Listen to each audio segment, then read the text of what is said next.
आप देख रहे हैं इंडिया न्यूज, सबसे पहले देश, आपके साथ मैं रचना बंसल। आंकड़े हमारे, फैसला आपका में बहुत स्वागत आपका। दिल्ली से लेकर जम्मू कश्मीर तक के कई इलाकों में रोहिंग्यों की संख्या में इजाफा हुआ है। आलम यह है कि कई बस्तियां रोहिंग्यों से भरी हुई हैं। ऐसे में रोहिंग्या को लेकर लगातार सवाल भी उठते रहे हैं, खासतौर से सुरक्षा व्यवस्था को लेकर। दिल्ली में अधिकतर कूड़ा उठाने वाले रोहिंग्या हैं। जम्मू कश्मीर में जिन इलाकों में रोहिंग्या हैं, उन इलाकों में बिजली पानी काट दी गई है। ऐसे में रोहिंग्या को लेकर अक्सर सवाल ये होते रहे हैं कि क्या रोहिंग्या से खतरा है। इन्हीं सवालों को लेकर आज हमने बाकायदा सर्वे किया है, जिसमें सर्वे में आंकड़े तो हमारे होंगे, यानी कि हमारे सर्वे के होंगे, फैसला आपका होगा। आप तय कीजिए रोहिंग्या को लेकर आप क्या सोचते हैं। हमने पहला सवाल जो कि लोगों के बीच में जाकर पूछा, वो पहला सवाल था, क्या रोहिंग्या समुदाय से आंतरिक सुरक्षा को खतरा है। उसमें 68% लोग कह रहे हैं हाँ खतरा है, जबकि 31% लोग कह रहे हैं नहीं, हमें नहीं लगता कि खतरा है। जबकि सिर्फ 1% लोग थे जो कह रहे थे कि हम इसमें कुछ कह नहीं सकते। यानी कि आंतरिक सुरक्षा को खतरा लेकर लोगों से जब सवाल पूछा गया तो उन्होंने कहा कि हाँ रोहिंग्या हमें लगता है कि खतरा है, और 68% ये संख्या है जिसमें लोगों ने हाँ में जवाब दिया है। साथ ही साथ कुछ और अहम सवाल, जिसमें दूसरा सवाल हमने पूछा, और दूसरा सवाल हमने रोहिंग्या को लेकर जब पूछा, और ये पूछा कि देश के साथ जब रोहिंग्या इस तरीके से मिक्सअप होते हैं या अलग अलग हिस्सों में जाते हैं, क्या देश में सभी रोहिंग्याओं को उनके देश सख्ती के साथ भेज देना चाहिए क्या। इसमें 79% लोगों ने हाँ में जवाब दिया, जबकि 20% लोग कहते हैं नहीं, हमें नहीं लगता कि ऐसा करना चाहिए, जबकि 1% लोग कह रहे हैं कि हम इस मामले में कुछ कह नहीं सकते। यानी कि 79% लोग हैं ऐसे जो कह रहे हैं कि हाँ रोहिंग्याओं को उनके अपने देश में जबरन सख्ती के साथ में भेज देना चाहिए। इसको लेकर बात हम करेंगे। मेरे साथ में मेरे सीनियर कोलीग्स जुड़ गए हैं, एक करके उनसे मैं बात करूंगी। संजय शर्मा मेरे साथ में हैं, अजय जांडियाल मेरे साथ में है, थोड़ी देर में रैनिक दत्ता भी मेरे साथ में जुड़ गए जाएंगे। और जिस तरीके से अभी तक का ये अपडेट, यानी कि अभी तक के सवालों का जो अपडेट है हमने वो परसेंटेज के साथ बताया, जिसमें कि रोहिंग्या को आंतरिक सुरक्षा के लिए खतरा माना गया है, और ज्यादातर मैक्सिमम लोग ऐसा कह रहे हैं कि रोहिंग्या को उनके देश में जबरन भेज देना चाहिए। अजय, मैं आपका पहले रुक कर रही हूँ, जम्मू कश्मीर से अपडेट क्या है रोहिंग्या को लेकर, लोग क्या सोच रहे हैं, किस तरह की अभी चर्चाएं चल रही हैं, और क्या वाकई रोहिंग्याओं को लेकर कुछ बड़े और सख्त कदम उठाए जा सकते हैं क्या मौजूदा स्थिति को देखते हुए। देखिए, जिस तरीके से सुरक्षा बलों ने इस चीज को गंभीरता से लिया था, तो उसमें यकीनन इस चीज को देखा जा रहा था कि एक गंभीर समस्या समझते हुए इस पे कार्रवाई हो रही है। और तभी जो है ये फैसला हुआ कि उन्होंने कहा कि बिजली पानी इन इलाकों में काट दी जाए। जिन लोगों ने उनको शेल्टर दिया, यानी कि अपने घर किराए पे दी, जमीन किराए पे दी, उनकी बिजली पानी काट दी गई और उनके खिलाफ मामले दर्ज किए गए। मगर अब एक नया मोड़ इस पे आया है, और आपको बता दूं कि इस पर सियासत शुरू हो गई है। नेशनल कॉन्फ्रेंस की सरकार जम्मू कश्मीर में बनी, और उमर अब्दुल्ला सरकार ने जो है एक फैसला लिया। उन्होंने, उनके मंत्री जावेद राणा ने इंडिया न्यूज से एक्सक्लूसिव बातचीत करते हुए कहा कि हम इन लोगों को पानी जो है वो तुरंत रिस्टोर कर रहे हैं, बहाल कर रहे हैं। क्योंकि उन्होंने कहा, जावेद राणा ने, जो उनसे हमारी बात हुई, उन्होंने कहा कि मुझे ये इस चीज़ का इल्म नहीं था कि उनकी बिजली जो पानी जो है वो काट दिया गया है, ये गलत है। ह्यूमैनिटेरियन ग्राउंड पे जो है हम उनका पानी जो है वो बहाल कर रहे हैं। भारत सरकार को रोहिंग्या के खिलाफ जो कदम उठाना है वो अपनी जांच करें, वो जो मर्जी करें। जिस तरीके से आपने बताया कि पहले बिजली पानी काटा गया, उसके बाद में ये कहा गया कि इस बारे में विचार किया जाएगा। संजय शर्मा भी मेरे साथ में है। और संजय, अगर मैं दिल्ली की बात करूं तो एक बड़ी आबादी है रोहिंग्याओं की, जिसको लेकर अलग अलग वक्त पर सवाल तो उठते रहे हैं। अब जब अपने सवाल लेकर हम इस सर्वे में पहुंचे, यानी कि आंकड़े जुटाने के लिए पहुंचे, तो फिर से उसी तरफ इंडिकेशन कि कोई बड़ा एक्शन होना चाहिए, रोहिंग्याओं को उनके देश वापस भेजा जाना चाहिए। बिल्कुल रचना, कई सारे मॉड्यूल गृह मंत्रालय ने ऐसे ट्रैप किए हैं, ऐसे पकड़े हैं, जिसको लेकर के अब सुरक्षा एजेंसी हाई अलर्ट पर आ गई है, चौकन्नी हो गई है। और हतप्रभ भी रह गई कि किस तरीके से रोहिंग्याओं को अब बांग्लादेश पे ट्रेनिंग दी जा रही है, आतंकी ट्रेनिंग दी जा रही है, और पाकिस्तान इस पूरी ट्रेनिंग का खर्चा उठा रहा है। बांग्लादेश के साथ मिलकर के रोहिंग्याओं को भारत में भेजने का काम हो रहा है। और यही रोहिंग्या जो भारत में बड़ी संख्या में लगातार आ जा रहे हैं, बांग्लादेश की बॉर्डर से आ रहे हैं और यही रोहिंग्या अब किसी न किसी तरीके से स्लीपर सेल के का भी काम करेंगे, पाकिस्तान के लिए, बांग्लादेश के लिए काम करेंगे। तो यही रोहिंग्या अब भारत सरकार के लिए एक बड़ी चुनौती बन सकते हैं। हमने देखा किस तरीके से दिल्ली, पश्चिम बंगाल, आसाम, जम्मू, झारखंड, बिहार बड़ी संख्या में रोहिंग्याओं ने इसको अड्डा बना रखा है। मुंबई में भी बड़ी संख्या में रोहिंग्या पहुंच चुके हैं। तो ये रोहिंग्याओं की जो जिस तरह से पहले पॉलिटिकल संरक्षण इनको मिलता था, राजनीतिक संरक्षण इनको दिया जाता था, लेकिन अब चूंकि इनके कई सारे नाम आ रहे हैं, कई सारी घटनाओं में इनके नाम जुड़े हुए हैं और आतंकी मॉड्यूल में इनका नाम आ रहा है कि कहीं ना कहीं रोहिंग्याओं का उपयोग किया जा रहा है। तो केंद्र सरकार की सारी एजेंसियां अलर्ट है। अब रोहिंग्या चूंकि भारत की आंतरिक सुरक्षा के लिए लगातार खतरा बनते जा रहे हैं। दिल्ली में हर घर में रोहिंग्याओं की घुसपैठ हो चुकी है। दिल्ली में जितने कूड़ा उठाने वाले, कचरा भी उठाने वाले हैं, नगर निगम के कर्मचारियों ने जिनको ठेके पे दे रखा है, उनमें से ज्यादातर लोग रोहिंग्या निकल रहे हैं। तो रोहिंग्याओं की बड़ी आबादी दिल्ली में है, जो किसी भी समय कभी भी चुनौती बन सकती है और कभी भी आप कह सकते हैं बड़ा विस्फोट हो सकता है। और उसके लिए सुरक्षा एजेंसियां चौकन्नी हो चुकी हैं। लेकिन इनको निकालना, इनको हटाना काफी मुश्किल भरा काम है, क्योंकि कहीं ना कहीं इस पर राजनीति खड़ी हो जाती है और राजनीतिक संरक्षण इनको मिलता रहता है। आपने बताया कि ये बड़ा खतरा है और इस खतरे को देखते हुए वक्त वक्त पर अब जो कदम उठाए जाने चाहिए उसको लेकर अब सरकार भी गंभीर है। अच्छा, ये जो सवाल हैं, इन सवालों को लेकर इंडिया न्यूज़ भी पहुंचा जब लोगों के बीच में, तो लोगों के बीच में किस तरीके के रिएक्शन है अजय, अगर आपने लोगों से बात की हो तो? देखिए, मैं आपको बताऊं, अगर बात की जाए तो ज़्यादातर लोग जो जहां पर ये इलीगली रहते हैं, जम्मू की बात करें तो वहां पर लोगों का कहना है कि इनको बाहर निकालना चाहिए। लंबे समय से इसको लेकर जो है भारतीय जनता पार्टी हो और कई ऐसे जम्मू बेस्ड जो राजनीतिक दल थे वो इनको जो है आवाज़ उठाते रहे हैं। मगर वहीं देखिए ना, राजनीति तो जम्मू कश्मीर में शुरू हो गई है। जो प्रशासन है, डिस्ट्रिक्ट एडमिनिस्ट्रेशन ने ये ऑर्डर किया, जब पुलिस ने जाँच की उसमें पाया गया तो आदेश दिया कि आप इनको यहाँ से बाहर निकालने की प्रक्रिया शुरू होगी। इसलिए बिजली पानी इनका बंद किया गया। जिन लोगों ने इनको किराए पे जगह दी थी, कमरे दिए थे, उनके खिलाफ एफआईआर दर्ज हुई। मगर वहीं दूसरी तरफ उमर अब्दुल्ला सरकार, क्योंकि यहाँ पर यूनियन टेरिटरी है, केंद्र शासित प्रदेश है, यहाँ पर जब सरकार उमर अब्दुल्ला की बनी तो उनके मंत्री ने कहा कि ह्यूमैनिटेरियन ग्राउंड पे इनका पानी जो है वो वापस बहाल कर दिया गया है। इसी चीज़ को लेकर अब कविंद्र गुप्ता, जो बीजेपी के वरिष्ठ नेता हैं और पूर्व उप मुख्यमंत्री रहे हैं, उनका कहना है कि इसको लेकर नेशनल कॉन्फ्रेंस राजनीति कर रही है। ये देश विरोधी लोग हैं, खतरा हो सकते हैं देश के लिए। ऐसे में उनको किसी भी तरह से जो कार्रवाई है प्रशासन की उस पर अड़ंगा नहीं जो है लगाना चाहिए। मगर अब बात यह है कि मंत्री की तरफ से पानी रिस्टोर करने के आदेश दे दिए गए। दरअसल हो क्या रहा है, जम्मू कश्मीर में पिछले इतने सालों से, लगभग 12 से 15 सालों में रोहिंग्या जहां आना शुरू हुए वो लगातार बढ़ते चले गए और अब जम्मू ही नहीं बल्कि कश्मीर, डोडा, किश्तवाड़, रजौरी, पुंछ, उन इलाकों जहां पर आतंकवाद जो है एक बार फिर से पैर पसार रहा है, वहां ये पहुंचे हुए हैं। कई मामले इन पर जो हैं वो ह्यूमन ट्रैफिकिंग के चल रहे हैं। कई लोगों को हिरासत में लिया गया। कुछ दिन पहले भी अभी 4 रोहिंग्यास को जो है गिरफ्तार किया गया है। दरअसल ये खतरा इसलिए बन सकते हैं क्योंकि अगर ये क्रिमिनल एक्टिविटीज में शामिल हैं, पैसे के लिए ह्यूमन ट्रैफिकिंग कर रहे हैं, तो यकीनन किसी भी तरीके के क्राइम में और बढ़ सकते हैं। और कई ऐसे मामलों में जांच चल रही है जिसमें हो सकता है कि इनका आतंकी गतिविधियों में भी नाम निकल आए। तो ऐसे में कहीं ना कहीं प्रशासन और खासतौर पर सुरक्षा एजेंसियां जो हैं इस चीज को लेकर सतर्क हैं और वो चाहती हैं कि इन लोगों को जल्द से जल्द कहीं ना कहीं एक जगह पर कंट्रोल किया जाए, ताकि ये खुलेआम ऐसे जो घूम रहे हैं वो खतरा हो सकता है। तो इस चीज को लेकर ये कार्रवाइयां हुई थी। मगर अब जब दो सरकारें आपस में, एक यहाँ पर जो उपराज्यपाल प्रशासन है, दूसरी तरफ जम्मू कश्मीर की सरकार, अगर आपस में आमने सामने होंगी तो यकीनन सुरक्षा के मद्देनजर अगर देखा जाए तो वो एक परेशानी जो है वो बन सकती है।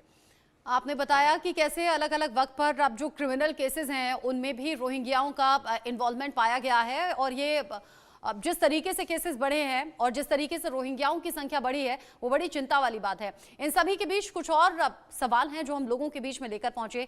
इन सवालों में एक और सवाल ये था कि क्या रोहिंग्या को शरण देने के पीछे सियासत है, यानी कि क्या सियासी पार्टियों का हाथ भी है, क्या इस पर अपनी सियासत चमकाने की कोशिश है?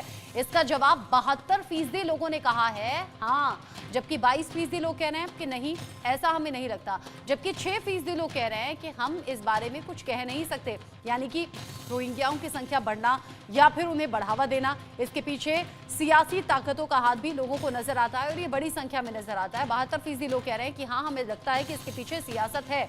अब चौथा सवाल ये कि क्या रोहिंग्याओं की वजह से आपराधिक मामलों में बढ़ोतरी हो रही है क्या? 68% लोग कह रहे हैं कि हाँ ऐसा लगता है हमें, जबकि 25% लोग कह रहे हैं कि नहीं ऐसा नहीं लगता। 7% लोग ऐसे हैं जो कह रहे हैं कि हम इस मामले में कुछ कह नहीं सकते। संजय, जब अलग अलग क्रिमिनल केसेस सामने आते हों और जब इन्वॉल्वमेंट रोहिंग्याओं का सामने आए तो इसमें तो कोई दो राय नहीं है कि हाँ क्रिमिनल केसेस बढ़े हैं, क्राइम बढ़ा है। ऐसे में अब जरूरी है कि सही वक्त पर सही एक्शन हो, और अगर लोगों का इशारा है कि हाँ सियासत हो रही है तो कौन वो लोग हैं जो इन्हें बढ़ावा दे रहे हैं? रक्षा गृह मंत्रालय ने तो कई सारे वीडियो फुटेज भी ऐसे जारी किए हैं जिसमें साफ दिखाया जा रहा है कि जिसमें रोहिंग्यास को ट्रेनिंग दी जा रही है, यानी कहीं ना कहीं भारत के खिलाफ उकसाया जा रहा है। बांग्लादेश में जो हिंदुओं पर हमला हो रहे हैं उसमें भी रोहिंग्याओं को शामिल किया जा रहा है और भारत में आतंकी बना करके उनको भेजने की बड़ी तैयारी हो रही है। तो आने वाले समय में रोहिंग्या भारत के लिए बड़ी चुनौती होंगे। और जहां तक उनको पॉलिटिकल संरक्षण देने की बात है तो वोट बैंक की तरह यूज किया जा रहा है रोहिंग्याओं को। वोट बैंक की खातिर हमने देखा किस तरह से पश्चिम बंगाल में भी लगातार वहां पर रोहिंग्या बांग्लादेशियों को लगातार उनको वोटर आई कार्ड मुहैया कराए जाते हैं, आधार कार्ड दिए जाते हैं, साथ ही साथ उनको पहचान पत्र, भारत सरकार का पहचान पत्र जारी कर दिया जाता है। तो ये कुछ ऐसे मुद्दे हैं जिसको वोट बैंक की राजनीति से दूर रखना होगा, वरना भारत की सुरक्षा का भगवान ही मालिक है। क्योंकि लगातार अगर इस तरीके के देश में आतंकी गतिविधि फैलाने वाले लोगों को अगर आते रहे और उनको सुरक्षा दी जाती रही, संरक्षण दिया जाता रहा, उनको उनकी पहचान छुपाई जाती रही, तो फिर आने वाले समय में ये बड़ा खतरा होगा भारत के लिए। और अब पाकिस्तान को नॉन स्टेट एक्टर मिल गए हैं रोहिंग्या के रूप में, यानी पाकिस्तान अब हर तरह से मुकरता रहेगा कि हमने नहीं भेजा, पाकिस्तान का कोई इन्वॉल्वमेंट नहीं है, लेकिन सारी की सारी ट्रेनिंग का खर्चा पाकिस्तान उठा रहा, इस तरह का कहना है गृह मंत्रालय के सूत्रों का। तो आप कह सकते हैं बड़ी एक तरह से आप थ्रेट है भारत के लिए रोहिंग्या, अब बड़ी थ्रेट बन के उभरे हैं। अब बड़े थ्रेट से निपटने का क्या इंतजाम और क्या कुछ इनसाइड स्टोरी यानी कि अंदर की खबर अजय क्या है? देखिए, प्रशासन कहीं भी किसी भी तरीके से अगर आप देखें ये बिजली पानी के मुद्दे को लेकर अगर सियासत होती है तो होती रहे, मगर सुरक्षा एजेंसियां जम्मू कश्मीर में कोताही नहीं बरत सकती हैं। दरअसल उसमें कोई स्कोप नहीं बचता। स्कोप ऐसे जैसे संजय जी बता रहे हैं कि गृह मंत्रालय ने भी साफ कहा है कि इन लोगों का इस्तेमाल जो है वो हो सकता है क्योंकि पाकिस्तान को जम्मू कश्मीर में आतंकी नहीं मिल रहे हैं। नई रिक्रूटमेंट जो जम्मू कश्मीर से युवाओं की पाकिस्तान करना चाहता था उसमें कामयाबी नहीं है। सरहद पार से आतंकियों को यहाँ घुसपैठ करके अगर भेजना है तो उसके लिए पाकिस्तान को सुरक्षा बलों को का जो वहाँ पे एंटी टेरर ड्रिल जो इन्फिल्ट्रेशन ग्रिड है आर्मी की, बीएसएफ की बॉर्डर पर, उससे भेजना जो है वो मुश्किल है। ऐसे में यहाँ पर अगर आप सोचें तो हजारों की संख्या में अगर रोहिंग्या बैठे हुए हैं तो वो रोहिंग्याज अगर आतंकी की शक्ल ले लेते हैं या उनको पाकिस्तान इस्तेमाल करता है ओवरग्राउंड वर्कर के तौर पर सही, किसी और काम के लिए सही, तो सोचिए उसका इस्तेमाल अगर होता है तो वो किस कदर जो है वो खौफनाक हो सकता है या उसका क्या नतीजे हो सकते हैं। तो ऐसे में सुरक्षा एजेंसियां बड़ी सीरियस हैं क्योंकि तभी पिछले कुछ समय में लगातार ये कार्रवाइयां हुई हैं। जिस तरीके से जम्मू कश्मीर में आतंकवाद खत्म होने की कगार पर था और एकाएक फिर से आतंकी गतिविधियां जो बढ़ी, वो इशारा करती हैं कि कहीं ना कहीं आतंकवाद को रिवाइव करने में जो चीजें लगी हुई थी, जो ताकतें लगी थी, उन ताकतों को खत्म करना बहुत जरूरी है। इसी वजह से ओवरग्राउंड वर्कर के नेटवर्क को यहाँ पे उखाड़ने का काम चल रहा है, उसको पूरी तरह से एक्सपोज किया जा रहा है।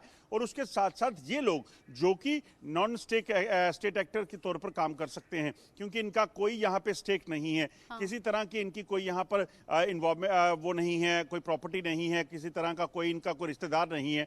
और जब ये वहाँ पे थे, रोहिंग्या म्यांमार में थे, जब इनको वहाँ पे मारा जा रहा था, जब हत्याएं हो रही थी, इनको कोई फर्क नहीं पड़ता। मौत, मर जाना या जीना इनके लिए कोई बड़ी बात नहीं होती है क्योंकि जिस कंडीशन में ये यहाँ रह रहे हैं, अगर ये बेहद बेहतरीन होते तो ये अपने देश में वापस जा सकते थे, मगर ऐसा नहीं हो रहा। सोचिए यहाँ पर इनके बच्चों को शिक्षा नहीं हासिल हो रही, इनके बच्चे पढ़ नहीं पा रहे, नौकरियां नहीं कर पा रहे, उसके बावजूद भी ये यहीं रहना चाहते हैं। तो इसके पीछे की जो वजहें हैं, सुरक्षा एजेंसियों को शायद उस चीज को लेकर गंभीरता है और इसी चीज को लेकर अब जांच हो रही है और इसीलिए ये बड़ी बात आपने कही है, ये बड़ी बात आपने कही है कि दूसरे देशों से यहाँ आ जाना, जाहिर सी बात है उनके देश की हालत उनके अनुकूल नहीं हो तभी भारत में इस तरीके से घुस जाना और बिलोंगिंग्स कम होना, यानी कि जोखिम उठाने की जो गुंजाइश है वो और ज्यादा हो जाना, यानी कि चाहे इसमें जान क्यों ना चली जाए वो पूरी तरह से तैयार रहते हैं, मेंटली प्रिपेयर रहते हैं। मेरे साथ में रैनिक दत्ता भी जुड़ गए हैं कोलकाता से, इंडिया न्यूज संवाददाता लाइव। रैनिक, अगर पश्चिम बंगाल की बात करूं तो एक बड़ी संख्या में रोहिंग्याओं का वहां पर बसेरा है। ऐसे में अलग अलग सवाल जब हम लोगों के बीच में लेकर पहुंचे तो वो बड़े अहम सवाल देश के मुद्दों से जुड़े हुए हैं। आंतरिक सुरक्षा के लिए बड़ा खतरा है, क्रिमिनल केसेस इनकी वजह से बढ़ गए हैं। ऐसे में क्या कुछ बड़े एक्शन की तैयारी पश्चिम बंगाल के उन इलाकों में जहां रोहिंग्या बसे हैं? हाँ, एकदम ही देखिए, पश्चिम बंगाल में बहुत सारा जगह ऐसा है जिसमें जिसमें रोहिंग्या मौजूद है, ऐसा सामने आ रहा है। अगर देखा जाए तो पश्चिम बंगाल का जो बॉर्डर लाइन है, उस बॉर्डर लाइन का मैक्सिमम एरिया, बॉर्डर का जो फेंसिंग, उस फेंसिंग होने के बावजूद भी बहुत सारे एरिया ऐसा है जिसमें फेंसिंग नहीं है। और इसी उस जगह से एक्चुअली जो इंफिल्ट्रेशन ये होने का संभावना जो है वो बार बार से सामने आ रहा है, और बहुत सारे बार इंफिल्ट्रेशन का घटना सामने भी आया है। कुछ दिन पहले भी बीएसएफ की तरफ से 6 लोगों को पकड़ा गया था मुर्शिदाबाद में, जब वो लोग घुसने की कोशिश कर रहे थे। उन लोगों के पास कोई पासपोर्ट वगैरह कुछ नहीं था, और उनको गिरफ्तार करके पुलिस के हवाले किया गया था। और ये इस तरीके का जो ये सिचुएशन पश्चिम बंगाल में हर दिन ही लगा रहता है। हर दिन ही पश्चिम बंगाल में किसी में ना किसी जगह में ये इस तरीके का इंफिल्ट्रेशन का घटना हो रहा है। और रोहिंग्या का अगर बात किया जाए तो पश्चिम बंगाल के बहुत सारे ऐसा जगह है, मेनली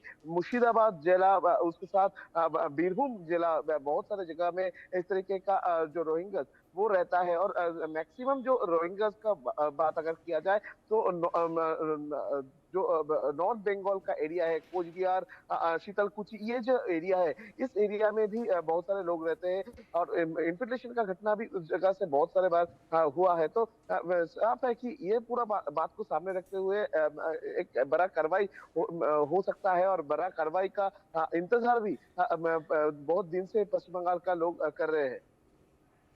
आपने बताया कि अलग अलग तरीके से जो घटनाएं सामने आ रही हैं उनमें एक इम्पॉर्टेंट सवाल ये भी है, जब स्थानीय लोग, आम लोग यहाँ की बात करते हैं, यानी कि रोहिंग्याओं का मसला उठाते हैं रैनिक, तो क्या आम लोगों को ये लगता है कि उनके हिस्से की चीजें रोहिंग्याओं तक पहुंच रही हैं, या फिर रोहिंग्या उनका अधिकार, उनका हक मारने की कोशिश कर रहे हैं? हाँ, एकदम ही देखिए, जिस तरीके से रोहिंग्या का परिमाण बढ़ने लगा है पश्चिम बंगाल में, उसी जगह से पश्चिम बंगाल का जो लोग पश्चिम बंगाल में रहते हैं, उनका जो हक वो रोहिंग्या के पास चले जा रहा है। अगर काम का बात किया जाए या किसी भी चीज का बात किया जाए तो दिखने को मिलेगा उसमें रोहिंग्या का इन्वॉल्वमेंट दिखाई दे रहा है। और जो लोग बाहर से आ रहे हैं उनको रोकने का, रोहिंग्या जो है उनके लिए पश्चिम बंगाल का जो युवा समाज है उनके ऊपर भी इफेक्ट आ रहा है। बहुत सारे आप देखेंगे कि कोलकाता में बहुत सारे प्रोटेस्ट हो रहा है, जिस प्रोटेस्ट में बार बार से कहा जा रहा है कि उन लोगों का जो कोटा, उस कोटा में उनको नौकरी नहीं मिल रहा है। कोटा की वजह से जो नौकरी का जो एलिजिबिलिटी ये नष्ट हो रहा है। तो इसी जगह में बहुत सारे लोगों के मन में ये चीज है कि रोहिंग्या की वजह से पश्चिम बंगाल का जो पुराने लोग, जो लोग पश्चिम बंगाल के आदि लोग हैं, उन लोगों को जो वो हक नहीं मिल रहा है। तो एक बड़ा कार्रवाई होना चाहिए रोहिंग्या के खिलाफ में। ऐसा ही पश्चिम बंगाल का जो लोग हैं उनके मन में भी है, और उनके तरफ से भी ये डिमांड रखा जा रहा है कि रोहिंग्या को लेकर कोई कार्रवाई किया जाए। पश्चिम बंगाल में इस तरह की चर्चा है संजय, क्या दिल्ली के लोगों में भी इस तरह की बात हो रही है? देखिए, दिल्ली के लोगों को नहीं पता है कि वो बारूद के ढेर पर बैठे हुए हैं, और जो आतंकी हैं उनके घर की दहलीज के अंदर तक आ चुके हैं। क्योंकि दिल्ली में कूड़ा उठाने वाले हर घर घर जाते हैं, घर घर से कूड़ा बीनते हैं, घर घर से कचरा बीनते हैं, और ये सारा काम दिल्ली में मैक्सिमम काम ये रोहिंग्यास के हाथ में आया हुआ है। तो रोहिंग्या जिस तरीके से लोगों के घर घर में घुसे हुए हैं, लोगों को अभी तक पता भी नहीं कि किस तरीके से आतंकवादियों की चपेट में आ चुके हैं, किसी भी दिन बड़ी घटना को अंजाम दे सकते हैं। और साथ ही साथ स्लीपर सेल का काम भी ये लोग कर सकते हैं, क्योंकि अब ये नॉन स्टेट एक्टर की तरह पाकिस्तान और बांग्लादेश के हाथ में खेल रहे हैं। और लगातार जिस तरीके से भारत और बांग्लादेश के बीच में लगातार तनाव की स्थिति बनी हुई है, संबंध बिगड़ते जा रहे हैं, और वहां पर कट्टरपंथी जिस तरीके से बढ़ते जा रहे हैं सर बांग्लादेश में, आप कह सकते हैं कि दिल्ली में किसी भी दिन बड़ी घटना को अंजाम मिल सकता है। और हमने देखा दिल्ली में भी पिछले दिनों जो क्राइम हुआ है, कुछ क्राइम में कई जगहों पर बांग्लादेशी लोगों का हाथ आया है, बांग्लादेशियों का इन्वॉल्वमेंट सामने आया है। वो यहाँ पर हरकतें करते हैं, दिल्ली में घटना को अंजाम देते हैं और सीधे बांग्लादेश भाग जाते हैं, निकल जाते हैं। तो दिल्ली पुलिस उनका कुछ नहीं कर पाती। कई सारे मॉड्यूल दिल्ली पुलिस ने भी इस तरह के पकड़े जिससे बांग्लादेशियों का इन्वॉल्वमेंट है, उनमें अब रोहिंग्याओं के भी नाम सामने आ रहे हैं। तो रोहिंग्याओं से अब कुछ भी कराया जा सकता है, चाहे बांग्लादेश सरकार कराए चाहे पाकिस्तान सरकार कराए। और ये खबर अब इस लिहाज से भी बड़ी खास हो जाती है क्योंकि बांग्लादेश अंदर खाने कोशिश कर रहा है भारत से लड़ाई करने के लिए, या फिर भारत से जिस तरीके से तनाव की स्थिति अभी भारत बांग्लादेश के बीच में बनी हुई है, इस बीच रोहिंग्याओं का एक्टिव होना ये भारत के लिहाज से ठीक नहीं। और इसीलिए ये अहम सवाल हम लोगों के बीच में ले जाकर पहुंचे थे और हमने लोगों से पूछा था कि क्या आपको भी लगता है कि रोहिंग्या बड़ा खतरा देश के लिए, जिनमें मैक्सिमम लोगों ने हाँ में जवाब दिया है। अजय जांडियाल, संजय शर्मा, रैनिक दत्ता, बहुत शुक्रिया आप सभी का मेरे साथ में जुड़ने के लिए और सभी जानकारी दर्शकों तक पहुंचाने के लिए। इसी खबर के साथ छोटा सा ब्रेक यहां पर ले रहे हैं। ब्रेक के उस पार भी खबरें जारी हैं, कहीं मत जाइएगा।